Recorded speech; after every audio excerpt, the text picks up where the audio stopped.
our lounge areas and the dining hall.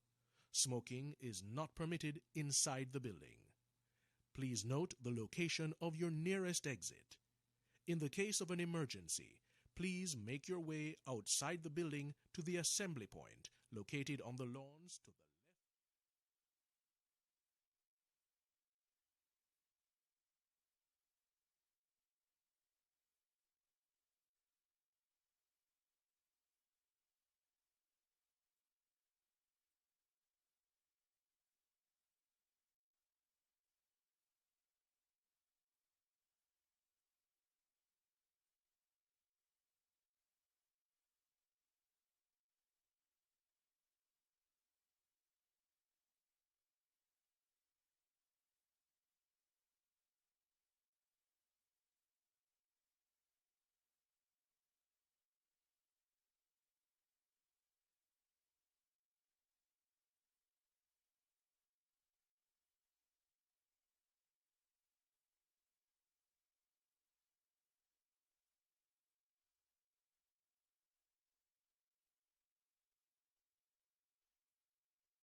Honorable Rhoda Moy Crawford, Minister of State in the Ministry of Education, Skills, Youth and Information, Dr. Kassan Troop, Permanent Secretary in the Ministry of Education, Skills, Youth and Information, Mrs. Terry Ann Thomas Gale, Chief Education Officer, Dr. Adrian Stokes, Chairman of the Education Transformation Oversight Committee, Dr. Venice Morrison-Leon, Project Lead for the Transformation in Education Project, heads of agencies from all the agencies in the Ministry of Education, regional directors, individuals joining us online, members of the media, a very pleasant morning to you all.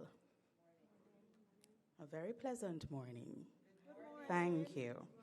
It is my pleasure, ladies and gentlemen, to welcome you to the Education Transformation Oversight Committee's press conference for Year 4, Quarter 1 for the Trend Performance Report.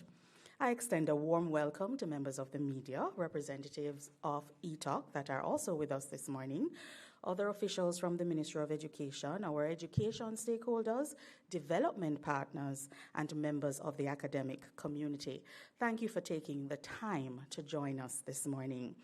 Today's press conference forms part of the Ministry's commitment to transparency, accountability, and keeping information open and accessible to all stakeholders.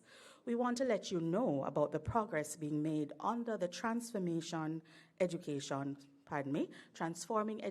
for National Development program.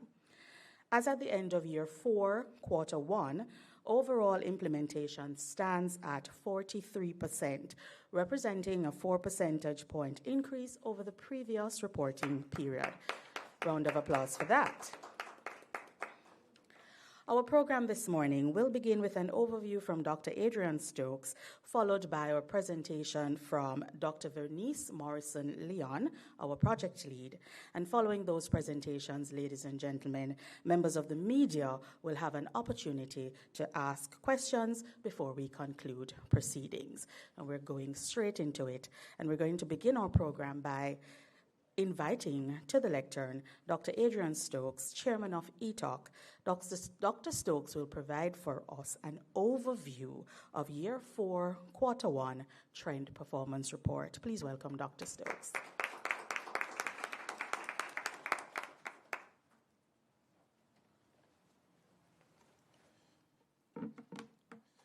Morning, everyone. I'm going to proceed on the protocols established by our host and see how we can be very efficient with moving us along. So, good morning. It's really good to be here to have another press conference where we talk about the progress being made on improving education in Jamaica.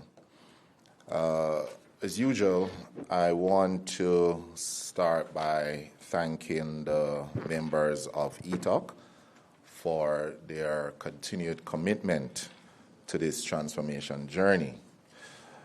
As I oftentimes say, the work isn't glamorous.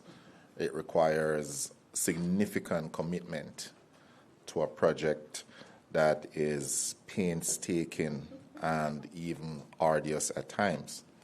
Nevertheless, it is a necessary journey that we must go on if we're going to move our country forward. Something I also said at our last meeting, and I want to reiterate here. Now, everyone knows, we all recognize that there is no future for our country, certainly no bright future for our country without a proper functioning education system. And when I speak of a proper functioning education system, we're talking about an education system that works for all, not just pockets of excellence as we have today, but a system that is globally competitive. A system that can give Jamaicans a fighting chance on a global level. So it's very, very important work that we're doing here. And this is the reason our resolve at ETOC to implement the recommendations remains unshaken. Now, while we will implement the recommendations, and it's not just implementing the recommendations, you have to do so in an agile manner. Our goal is to prevent what I would call implementation fatigue from creeping into the work that's been done. One of the risks cited by the Patterson report is a failure to follow through on previous reports. Now, we have made a commitment that this time things will be different. And one of the institutional arrangements put in place to prevent this implementation fatigue is ETOC. And that's why we are so steadfast. We are so committed to working with the ministry to achieve full implementation of the recommendations. Now, of course, implementation of the recommendations is what I would say a necessary condition to improve the structural foundation of our education system. But it is not the only objective here. At the end of the day, results must improve, which is one of the reasons clear KPIs were established at the start of the project to ensure we can successfully drive the train while we are laying the tracks. And importantly, we can measure as we go along. So what I want to do now is to talk about the progress made up to this reporting period. For this period, we are reporting an overall 43% progress rate on the implementation of the recommendations. This is an increase from the 37% progress reported at our last quarterly briefing. And this represents a 600 basis points increase for the reporting period. Now, that's good progress.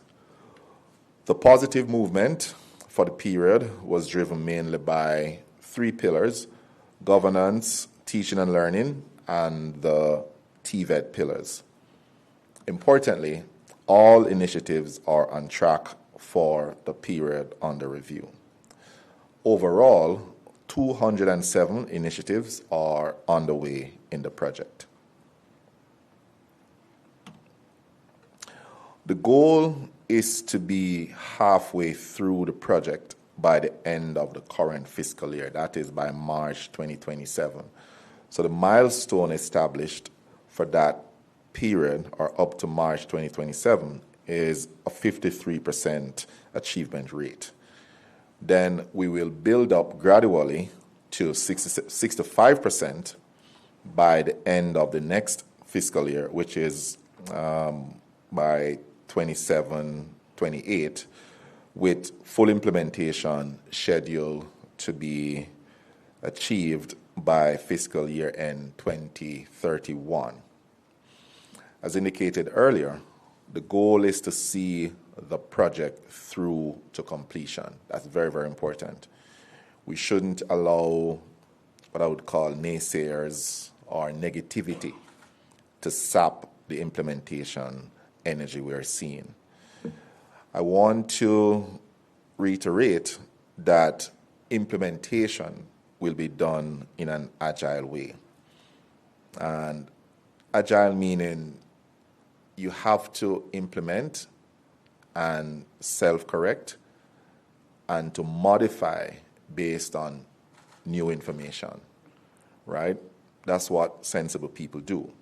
So, for example, rapid technological change will have a profound impact on teaching and learning going forward. That's clear.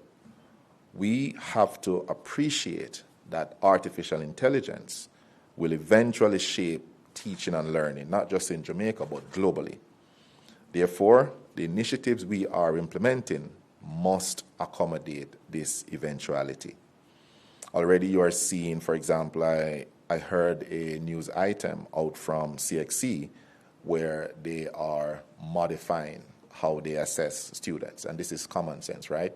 You have to adjust based on what's happening around you. So some key highlights for the period. Now, there are a number of initiatives to be spoken about or highlighted for the current period. The one I want to talk about, and we'll unpack a little bit going forward in this presentation, is around governance, something that I have spoken about before in previous fora like these. So governance is very important. Improving governance throughout the education system is a big focus of ETOC.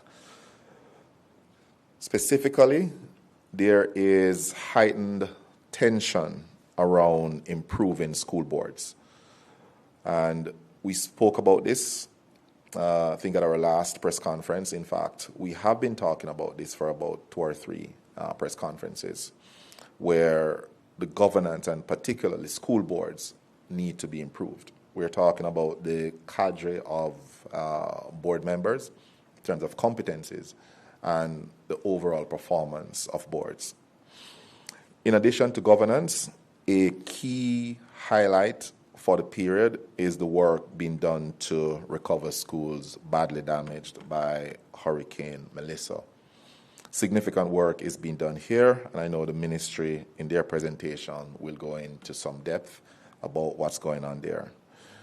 Of note, just to jump to an important highlight for the period, the consultation work around the JETC bill is now finalized.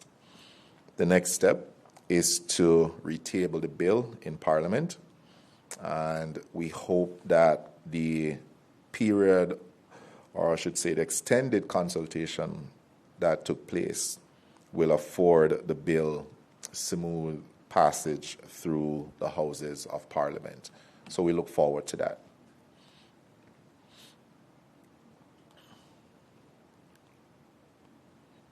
All right.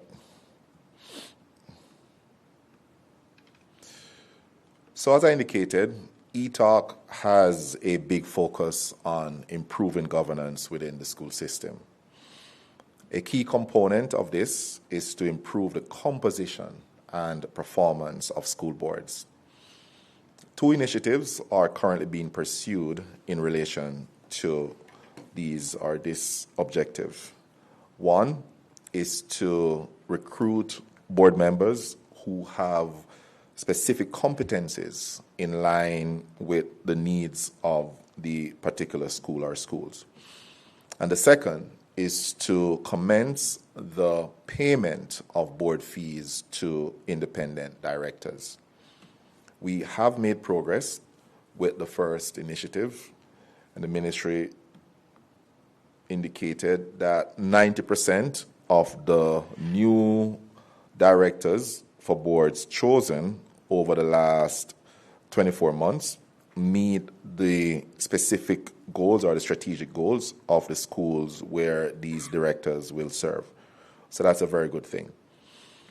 In terms of paying fees to directors, fees are based on, or the fees that will be paid will be based on the government-established standards for public boards. The goal is to have a pilot that includes schools that fall under the National School Learning and Intervention Plan, or what they call the NSLIP schools. The pilot will last for, or will run for 1 academic year, starting September of this current year. Of course, there will be a clear performance management system put in place to ensure board meetings are being held. That's very important. Minutes are being taken and preserved to give us a record to assess the quality of the meetings. And ultimately, a board success will be measured by the overall performance of the school. So these are some of the things that we're doing as it relates to improving governance within the system. Let me jump quickly now to talk about two important issues before I close. One is the work underway to recover schools damaged by the hurricane. And recall that many of our schools were damaged, and we spoke about this at our last press conference. The ministry prioritized schools that were severely damaged. They call these priority one schools, schools like Manning's High, for example. So there are a number of these schools that were significantly damaged, and a lot of attention is being given to these schools to recover them. And the hope is that we will see many of these schools coming back online for September, right? That's very important. But nonetheless, the work will go on for some time because there are many, many schools that are involved. A lot of work to be done. Clearly, there are constraints as it relates to the capacity of contractors. A lot of rebuild work will go on in the country as we recover from Melissa. So resources will have to be shared. The important thing is to ensure that the schools are rebuilt sustainably. They take into consideration new technology, and importantly, that these newly erected structures can withstand future crises like what we experienced with Melissa. So that's very, very important, right? To build back better, right? So we look forward to the work being done there, and clearly we want the ministry to talk about the rebuild effort in previous or in future sessions going forward. So we talked about the rebuild. What I want to do now is to talk about the PEP results, right? This is something ETOC watches quite closely because it is one of those KPIs that should benefit from all the work being done to transform education. Now, there were some changes made to the exam this year, I was told, to account for the disruption caused by the hurricane. Notwithstanding the changes, we can track the performance over time of students in mathematics and English to gauge if we are seeing a lift in performance. The first thing that I am mindful of, and we should congratulate all involved, is the percentage of students achieving proficiency in both subjects, that is mathematics and English language, improved period on period, year over year. This is a good thing, and we should laud all the persons involved, the students, teachers, parents, all the stakeholders who contributed to the improvement that we are seeing period over period. Secondly, when you track the PEP cohort back to grade 4, and this is very important, to assess mastery in both numeracy and literacy, there's an improvement. Some may even say a marked improvement. And again, this is very commendable, right? So when you look at these kids in grade 4 and you look at their progress up to PEP and look at the mastery, the number of kids achieving mastery, we're seeing a sizable or notable increase. And that's a good thing. And we should congratulate, again, the schools, the students, parents, all the stakeholders for this important results. Now, while the overall improvement in performance is commendable, the results continue to highlight an important problem in our education system, something that's very close to my heart, right? There is a sizable performance gap between our boys and girls. the girls continue to outperform the boys in statistically significant ways. It's not even close. The Patterson report highlights this issue, and indeed other entities that have taken a deep dive looking into the Jamaican education system, like the UNICEF report, the 2022 report, point out that Jamaica is one of the few places globally where girls outperform boys in mathematics, for example. The Patterson report argued that the root cause was not favoritism. So it's not like girls are being given some advantage knowingly. Rather, what the report highlights is that our boys, through social circumstances or their abusive upbringing, cultural norms, but generally, let's say, psychosocial issues that are putting our boys at a disadvantage. So, from the diagnosis, we clearly see that we have a big problem with our boys, right? We can't just accept it as a fait accompli and something that we just have to live with.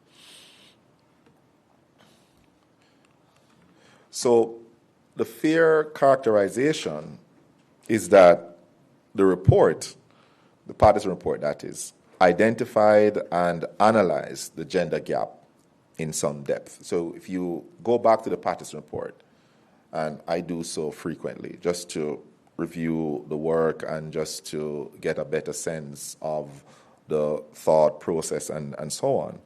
So when you go back to the report, you read the report, you recognize that the committee members saw this as a big issue, right? And, you know, they spoke about it in some depth, but we haven't got recommendations that are, let's say, gender specific in the report, right? So if you look, the recommendations spread across the 7 pillars, but they are not specific as it relates to how do we close the gender divide. So the bottom line is we have more work to do to find solutions that can close the gender performance gap. And I know work, and I was talking to PS and team about this, and the truth is, I believe they have research, they have information, or at least they have ideas about what to do. Love to learn a lot more about these ideas and what we can do to close this gender gap in performance. What is clear is that we have to change the approach we use to educate our boys. That's very important. And as I said, I'm not sure anyone has a full slate of answers on how to address this problem. I suspect we will have to test different, let's say, learning modalities to find the appropriate ones for our boys. This is something ETOC will work on closely with the ministry and all relevant stakeholders to better understand and to fix the issue. We must improve the performance of our boys. We have to close the performance gap. So this represents the report from ETOC for this reporting period. Thank you, ladies and gentlemen.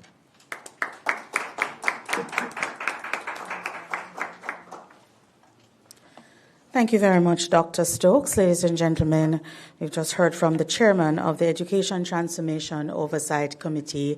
As he said, not glamorous work, but we're making steady strides towards our goal, and I think we deserve another round of applause for that. Implementation at 43%, and I hear we're halfway essentially through the implementation of the project. And this is reflecting a continued advancement across all 7 pillars of trend. We will now hear more about the initiatives contributing to this progress, ladies and gentlemen. It is my pleasure to invite Dr. Venice Morrison-Leon, Project Lead and Transformation Officer for the Trend Program. Please make her welcome.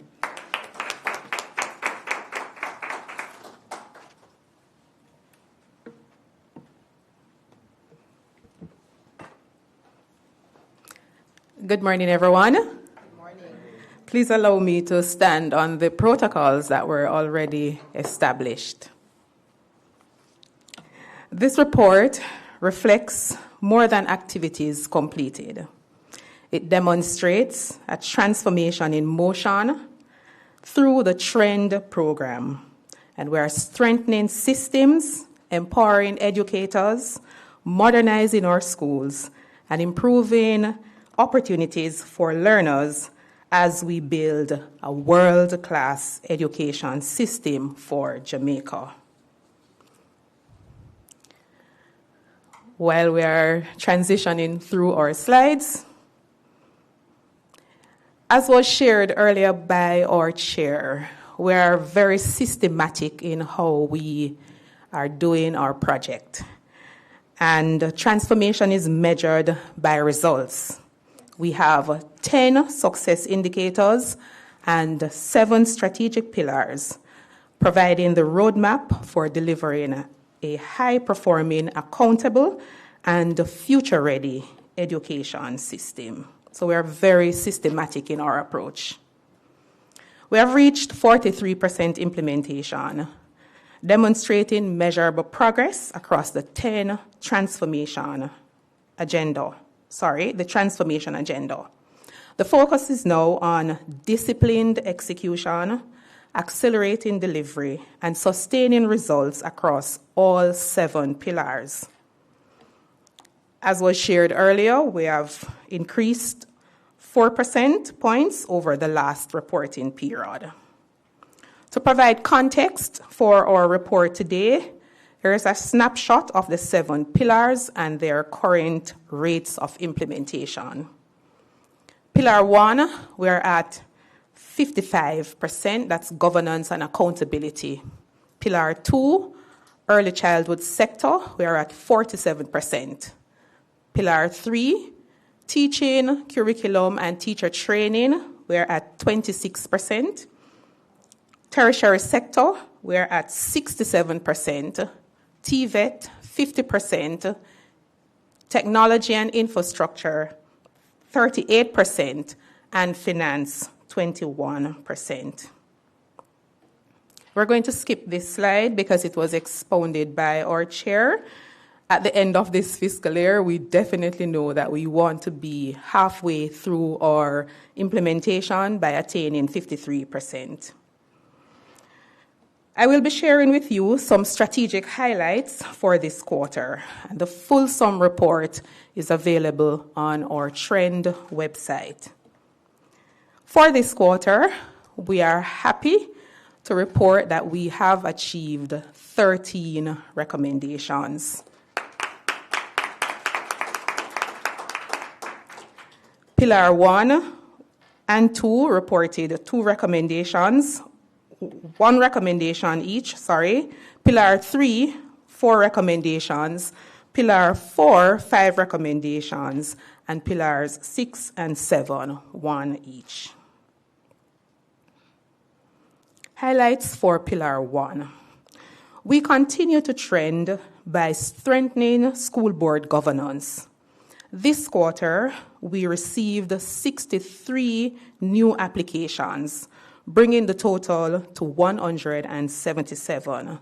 We have also established a comprehensive school board framework and engaged our tertiary institutions to build stronger boards, stronger schools, and a more prosperous Jamaica ultimately. So the work with our schools and governance systems are going very well.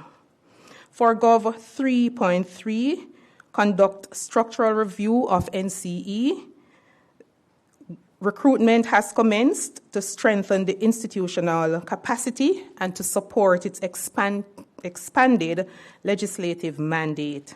7 positions have been filled and recruitment is currently underway. Yes, that needs for us to applaud NCE now. Yes, man, they are building their capacity to serve us better. Gov 6, given the serious concerns regarding cultural issues in the ministry, it is recommended that a full review is to be done, and we are happy to report this morning that the Mona School of Business strategic review is complete, providing a strategic blueprint to strengthen the ministry's governance and operating model. The findings will now advance for cabinet decision, and this is a big one for the ministry. Gov 10.2, increase staffing in internal audit. We are strengthening the ministry's assurance and accountability framework through expanded internal audit capacity. These investments enhance governance, reinforce financial oversight, and improve organizational performance across the education system. 33 audit positions are now occupied, and the recruitment activities are ongoing. Pillar 2, early childhood sector. Rationalize training and qualification for early childhood practitioners. Competent and qualified practitioners to serve the sectors. For this activity, the training plan was developed and approved, and we want to celebrate this success as well. Pillar 3.4, increase services provision for children 0 to 2. The Brain Builder Center program continues to strengthen Jamaica's early childhood infrastructure. This quarter, 23 centers have been completed, achieving 76.7% of the annual target, with 8 additional centers approved to expand access to quality early learning. And we have also received 11 additional Brain Builder Centers applications, and they are being processed. ECD 4, increase the quality of teaching and learning through the provision of trained teachers. Through the Hope Temporary Trained Teachers Program, we have retained 312 teachers, strengthening the education workforce and expanding the system capacity to deliver quality instruction at the early childhood level. ECD 4.3, we continue with the quality of our teachers within the sector. Capacity building remains our central theme in our transformation agenda. During this quarter, over 3,300 early childhood practitioners were trained in priority competence areas aligned to ECC standards, strengthening the quality across the sector.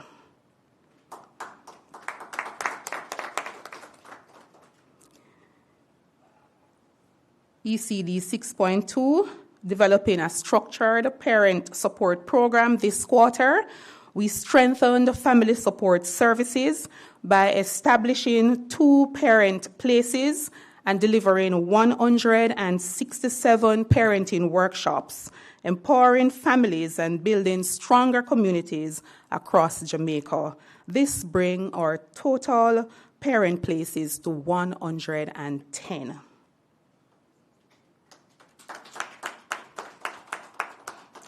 Pillar 3, and Pillar 3, just so you know, is our biggest pillar. It represents 51% of the recommendations in the JETC report. All right? TG1 and 5.2, we continue to trend by investing in our teachers and transforming classroom practice. This quarter, we engaged over 4,000 educators through professional development, coaching, and ICT and AI-enabled training, strengthening teaching in over 225 schools, impacting over 800 students, and delivered 74 workshops and planning sessions. Reviewing of the National Standards Curriculum, we are modernizing Jamaica's curriculum by reviewing the primary programs, grades 1 to 6, and enhancing grades 7 to 9 in STEAM, ICT, and character education. OSF 7.2 provides students with a variety of opportunities to practice and improve their academics. And we're happy to report this quarter that IXL is strengthening literacy and numeracy in our 56 NSLIP schools, benefiting over 1,600 grade 7 students. The IXL adoption is progressing well, and 50 of the 56 schools are fully onboarded, and the students recording over 1,400 learning hours. Our top schools, yes. Our top school this quarter was St. Mary's College. And from that same school, our top student using the tool was Nathaniel Perkins, and our outstanding teacher, Miss Christine Howell, and administrator, Mr. Oral Gale. We congratulate St. Mary's College. And we look forward to the full support from all our schools. This quarter, more than 20,000 students benefited from target literacy and numeracy interventions, while 180 of our teachers were trained to deliver high-quality support where it matters the most. We continue to trend by strengthening school-to-work pathways, expanding the work experience program in 123 secondary schools, and delivering 3 labor market needs and intelligence webinars that equipped over 210 educators to better prepare students for the world of work. OSF 9.2, develop a comprehensive and sustained public education program on childhood disability. And this quarter, we strengthen inclusive education through nationwide sensitization, equipping over 1,400 educators, students, parents, and partners to better support learners with exceptionalities. We move quickly to Pillar 4. Re-examine pre-service to increase hours spent in practical training. This quarter, we recorded a 10% increase to achieve 100% completion of the pre-service framework, marking a significant milestone in strengthening teacher preparation and classroom readiness. And that's a big deal. When we have great teachers, our students typically do better. TT2 2.1, increase and standardize across all teacher training program hours spent in practicum, and we achieved 100% completion of the proposed 3+1 teacher training model, a 50% increase over the previous quarter, marking a major step towards strengthening practical teacher preparation in Jamaica. 3.61 under Pillar 4, establish a consortium of private and public higher education institutions. This quarter, the cabinet submission was drafted for consultation. So further reports will be given as we make progress with that. TT 3.82, review and standardize the curriculum for teacher training. Curriculum standardization is progressing with the gap analysis completed and specialist procurement now underway. Develop standards for teacher educators, TT9. Teacher preparation standards are 90% complete, reflecting a 40% increase over the last quarter. JETC should be fully established as the Higher Education Authority. The Cabinet submission is drafted for consultation. Funding to the sector allocated in a more transparent way. This quarter, we completed the draft funding model for the tertiary sector and advanced it for approval, marking a significant step toward a more equitable and sustainable education financial system at the tertiary level. Examine the role and functioning of the National Education Trust and its alignment to secure funds for the tertiary sector. This quarter, we advanced the proposals to strengthen tertiary education financing through the National Education Trust, with submission being finalized for approval. TER 10, a functioning tertiary education management information system.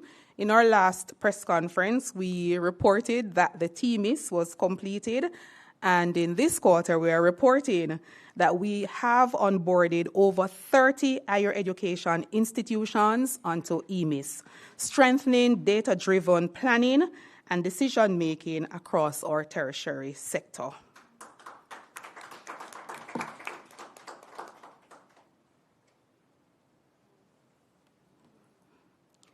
All right. TER 15, steps should be taken to improve the provisions of critical information to prospective students on the labor market. This quarter, we advanced JETC Career Information Hub, completing the initial review and project framework, with the initiative now 50% complete. Pillar 5. We continue to trend by strengthening technical and vocational education through industry standard facilities that produced workforce-ready graduates. And this is something that we can celebrate in this project. TVET 2.1, this quarter, we celebrated excellence in TVET by recognizing Gavin Rizio of Vauxhall High School as the top TVET teacher, alongside 12 other awardees, while advancing preparations for the 7th National TVET Awards. Can we put our hands together for our colleagues? Pillar 6. Post-Hurricane Melissa, we have already invested approximately $3.86 billion to build back stronger, ensuring our schools are built to be safer, more resilient, and better prepared to support teaching and learning for years to come. And as was shared by our chair earlier, we are pleased to report that 32 of our schools' infrastructure projects have been completed and 214 are underway. Good stuff from NET. We continue to trend Pillar 6, IT 13, by expanding digital connectivity, with Wi-Fi now available in 82% of our public schools and places of safety, and broadband access reaching 74%, creating more connected and technology-enabled learning environments. And our final pillar, 7, resources are being allocated effectively. 6.1 billion overall in operational disbursement. And this 6.1 investment is more than a financial commitment. It is an investment in Jamaica's future. As we continue with our project, we are building stronger schools, empowering our educators, and creating greater opportunities for our learners.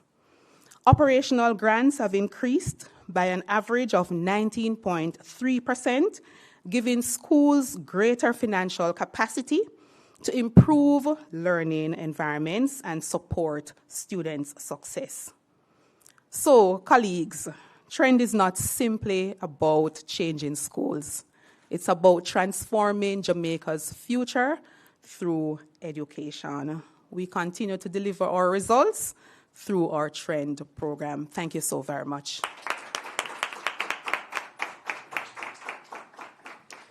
Thank you so very much, Dr. Morrison-Leon, for that very comprehensive report.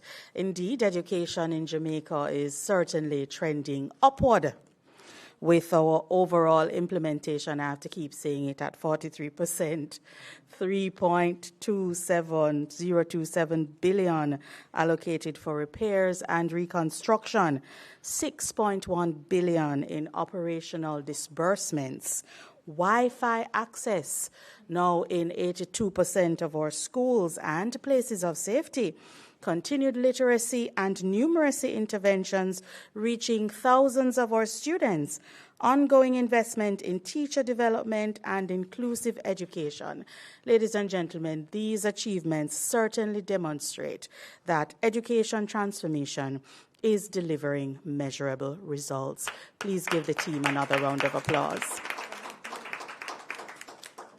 We will now open the floor for questions. We're going to be starting with our media houses this morning. I'm going to invite you to state your name, the media house that you're from, and then you can pose your question, which will be answered by the person best suited to do so. Don't be shy. Please go right ahead. Good morning, everybody. Good morning. Yes. May we have another one at this space as well, please?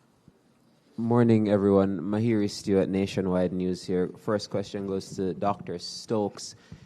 I know the ministry recently announced that a committee was being formed to examine how boys are educated in schools. Is that something you believe could see an improvement in terms of the performance going forward?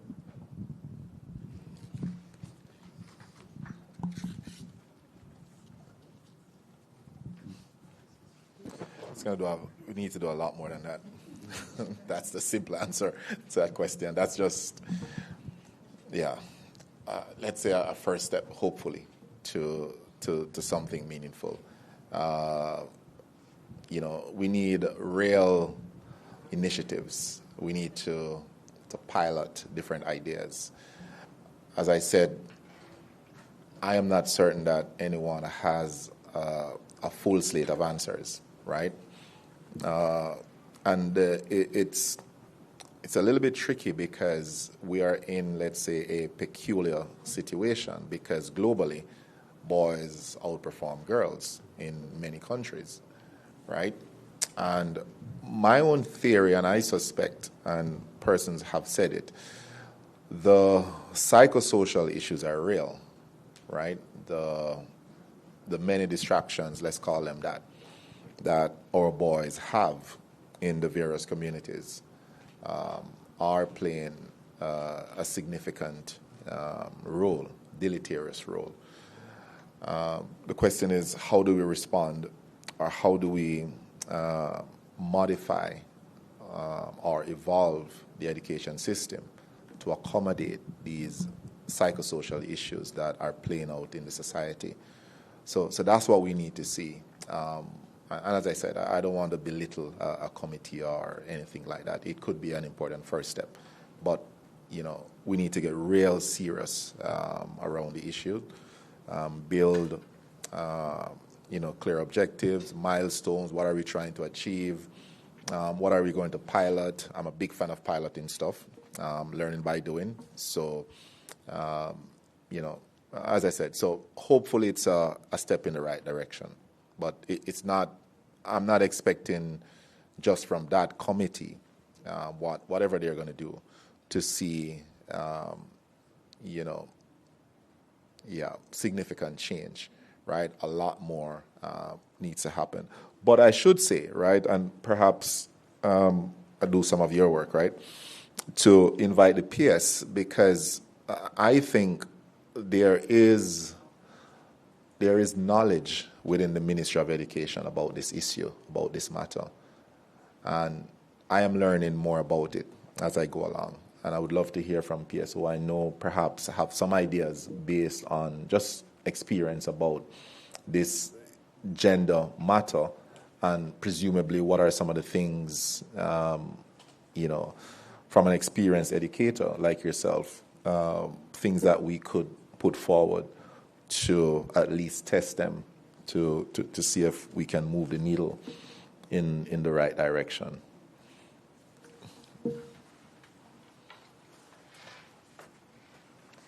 Good morning, everyone. Special morning to members of the media. So, Chair is right. We have begun to reflect as educators on what we now need to do to support our boys better. Earlier, the conversation was about moving the mastery for literacy, and we have shown Jamaica that we can do that, and we will continue to do that. And our chairman has asked us to go deeper now to look into what is happening with our boys, because when we looked at the data, we saw that the boys are trailing the girls. But we have been unpacking some of the research, and Minister has indicated that she wants to put a formal committee together so we can, examine that together and put together a full slate of activities that we will roll out. So particularly, we have been talking about how we socialize our boys. So there is a socialization factor that is influencing what happens in the classroom. We talk about the biological differences between boys and girls. Boys learn differently. Boys have something called rest state, and so they get distracted. They will go to sleep if they are not moving. Boys like competition. Girls will sit stably and do what they need to do. Boys have to compete, get excited. And so that means our teachers have to be retooled. They have to be trained. We are all trained in that as teachers. But when we get into the classroom, it's a little different. And so we have to get the resources for that. We need the bingos, we need the dominoes, we need the movements.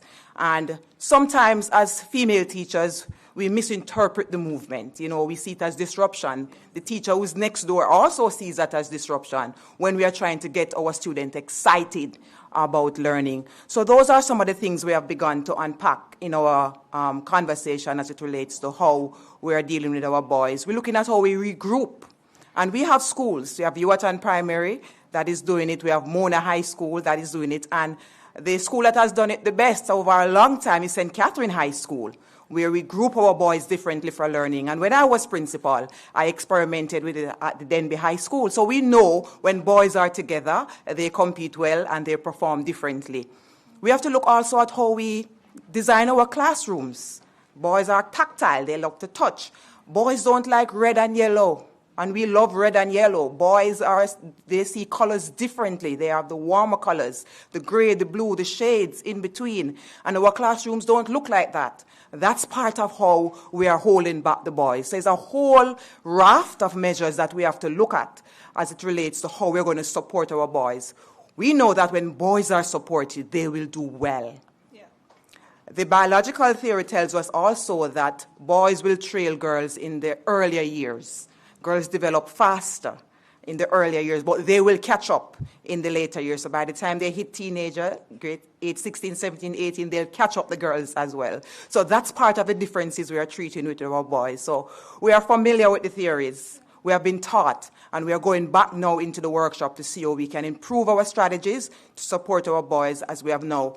I think comfortably been on a trajectory, Chair, with a tactical approach to support numeracy literacy generally. Now we have to dig deeper for our boys. And I think our State Minister wants to add as a former teacher herself. Yes. So just good morning, everyone. Just to add a little bit of icing to the cake. I am a little bit more hopeful than Dr. Stokes that putting this committee together will yield results, because even before I was appointed to the ministry, and there were discussions in the public domain that the ministry would establish the ETOC to look at recommendations and to move things forward. And in the able chair and, of course, our solid team at the ministry and our regional offices, our principals and teachers, we would have seen that despite those who were negative or thought that putting a committee of this nature would not be useful, because of the serious work that is injected and the follow-ups and the measures put in place to ensure that we move in the right direction, every single quarter that we have given a report, even following the passage of Hurricane Melissa, we have seen improvement. So I know that this committee that will be put in place to examine what we can do differently to benefit our boys, I know it will be a solid committee. I have been in meetings with our senior minister, Dr. the Honorable Dana Morris-Dixon, and with our parliamentary secretary. And I know that minister is very serious and passionate about this. So I know a good committee will be in place to work as hard as Dr. Stokes and his team.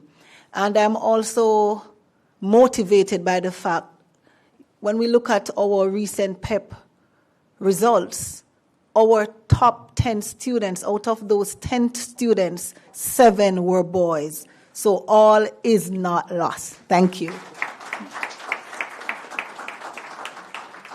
Thank you, Minister. Thank you, PS, and also thank you, Dr. Stokes, for your responses.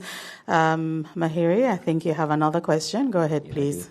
In terms of, I was looking at the stats for rebuilding. I know that there are stakeholders probably outside of the ministry, maybe elected representatives or stakeholders, maybe alumni, that also want to assist. Is there anything the ministry is putting in place, I know outside of NET, that can help representatives or stakeholders assist with school development? All right, we're going to send that question directly to our executive director from NET, Mrs. Latoya Harris-Garrity. She's right in the audience. We're going to invite her to come to the lectern to respond. All right, she has a mic in hand. All right, we want you to come. Good lighting up here.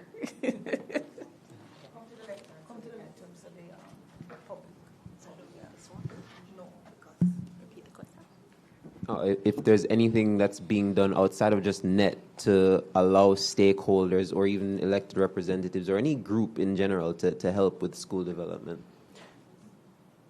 In terms of infrastructure development or overall? So we have donors that are currently very active and doing work. So we provide donors with guidelines with respect to the standards, and we actually assigned a project manager to oversee to ensure that the work is being done according to those standards. So there are several donor entities. I mean, everybody knows Sagicor, yes, is doing based upon the Sigma run, but we have others. Private companies, foundations. I think recently we saw the handover at 5 Spin. That was a donor that did an aspect of that school, and we're doing the rest. So we are partnering, and we are open to more hands on deck as we try to get to the finish line for improvements. Okay, thank you. And I guess a question, I know State Minister Crawford is also an elected representative. Are there anything outside that being done for maybe MPs to help out with schools?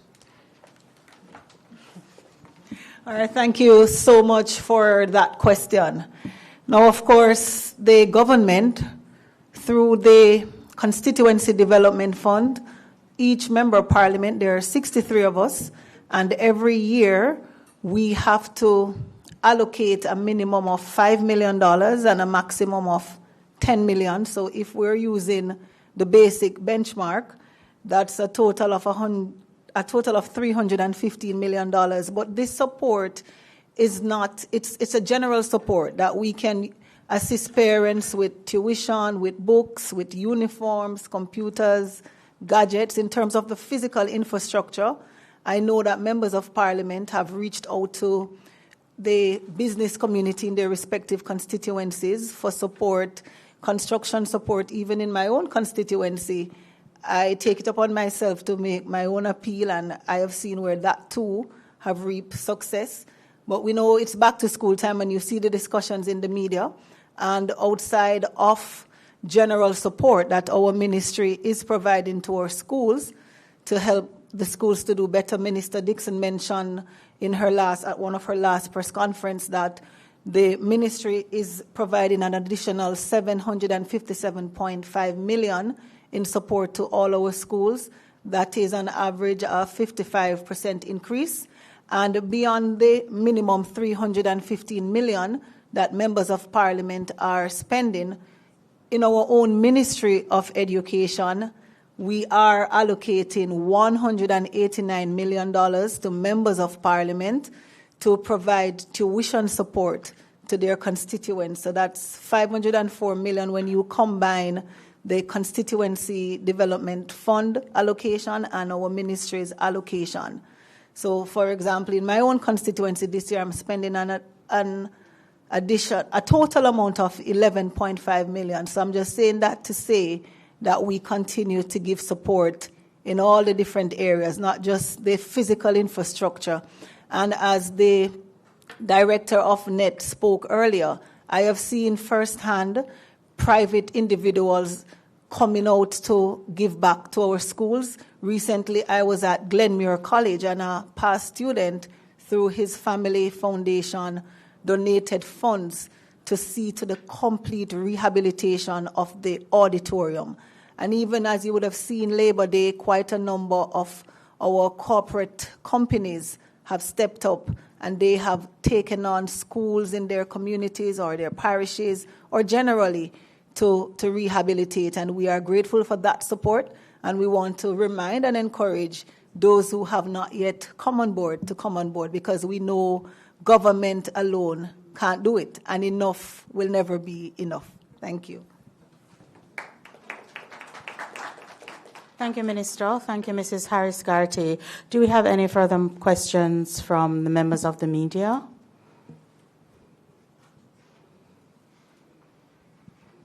No? We're clear? All right.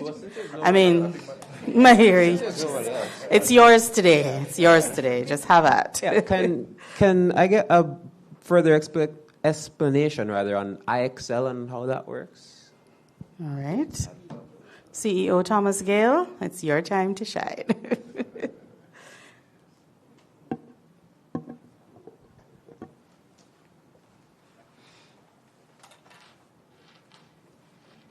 That's a unique question.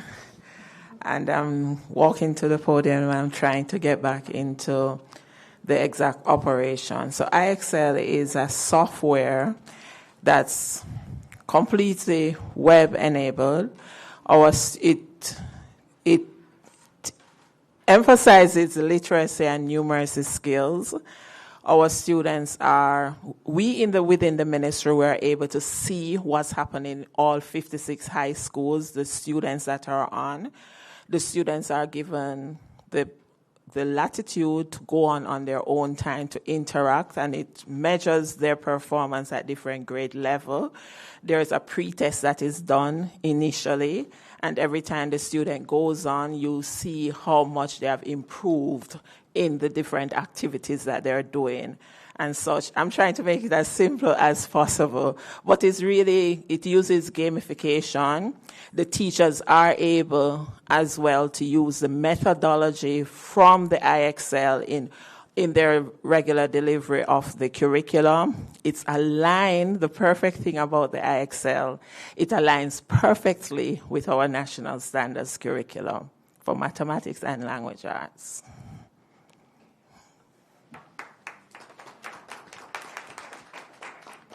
Thank you very much. Now, ladies and gentlemen, I'm extending questions to any other member of the audience who may have a question for any individual on our team. All right.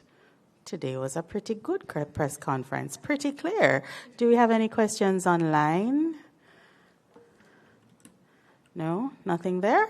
All right, so, ladies and gentlemen, just to let you know, if you'd like to donate or sponsor a school, you can head on over to net.org.jm.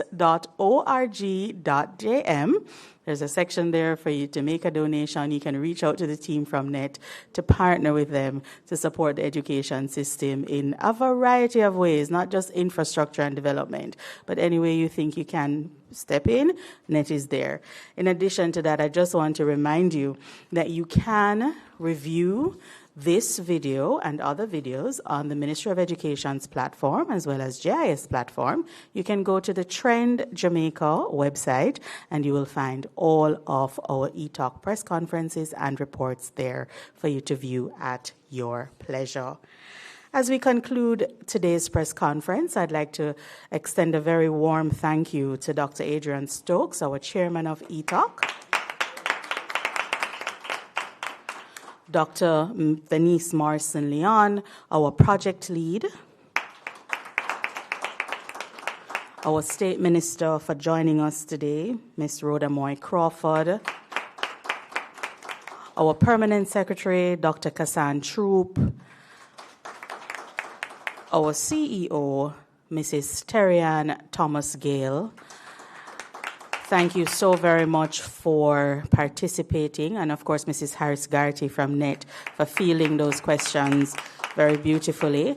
And I also want to say a very big thank you to all of our heads of units. I see our team here in full force, and our regional directors, other members of the ministry team who have joined us today. Thank you for your continued partnership, ladies and gentlemen. Education is trending in the right direction. We must work together to transform Jamaica's education system, and we will do that through strong leadership, which is provided here today. I'm going to just give a moment now for our State Minister to say a quick word. Yes. All right. Thank you so much, Ms. Bailey. I know Ms. Bailey has been doing an excellent job and is very able to move the vote of thanks, but I really want to add my own voice in saying thanks, not just to Dr. Stokes and the ETOC team, but generally, you know, as a teacher myself, trained and was in the classroom here and abroad, and I've had the opportunity, you know, my granny always said that in crisis there comes opportunity.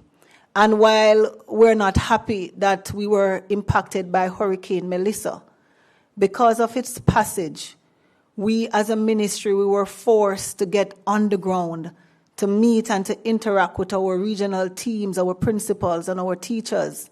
And, you know, as a young minister of state in the ministry, I just want to put it out there because I don't think we talk enough about the positives. And I am so inspired by the quality and the dedication of the team that we have at our Ministry of Education, Skills, Youth and Information. Senator Dr. the Honorable Dana Morris Dixon, myself and our Parliamentary Secretary, Marlon Morgan. Much of our success and why we can continue to do so well and do what we do, it is because we have a team that understands our vision, understands the mission of the government, and help us to work overtime to achieve those. And so I really want to salute our permanent secretary, our CEO, all our senior managers, our regional directors, our principals, our teachers, parents, and all the stakeholders for the role that they continue to play in strengthening our education system. As Dr. Stokes mentioned earlier, if we don't get it right at education, we can't get it right anywhere else. And to see a little island like Jamaica to withstand a Category 5 hurricane, the worst of its kind that we have had to experience. And, you know, we speak about the progress we have made and what we had done to get our schools back functioning, even though not in a perfect state. We had to do different formalities online, haphazard days when students would come in, you know, using tents, providing adjusted curriculum booklet, you name it. You would have heard it before. And when we would have mentioned that we have seen the progress nonetheless, the recent PEP examination is the real evidence that what we were saying about holding things together and putting things in order, it manifested in the performances of the students, because when we look and we examine the performances of the students in the most affected sections of the island, in regions 3, 4, and 5, there was no decline in performance. As a matter of fact, you would have known by now that our top primary girl is from a school in St. Elizabeth. So we're not supposed to be afraid to shout our stories. If we don't tell our stories, it will continue to be his story, her story, and their story about us. We're doing very well. We're not yet where we want to be, but we continue to move in the right direction, and I believe that deserves recognition and thanks to our support team. Thank you once again, Minister. Ladies and gentlemen, I have nothing further to say except my name is Anita Bailey. It was a pleasure to be here carrying you through the program today. Have yourself a wonderful day and safe travels home.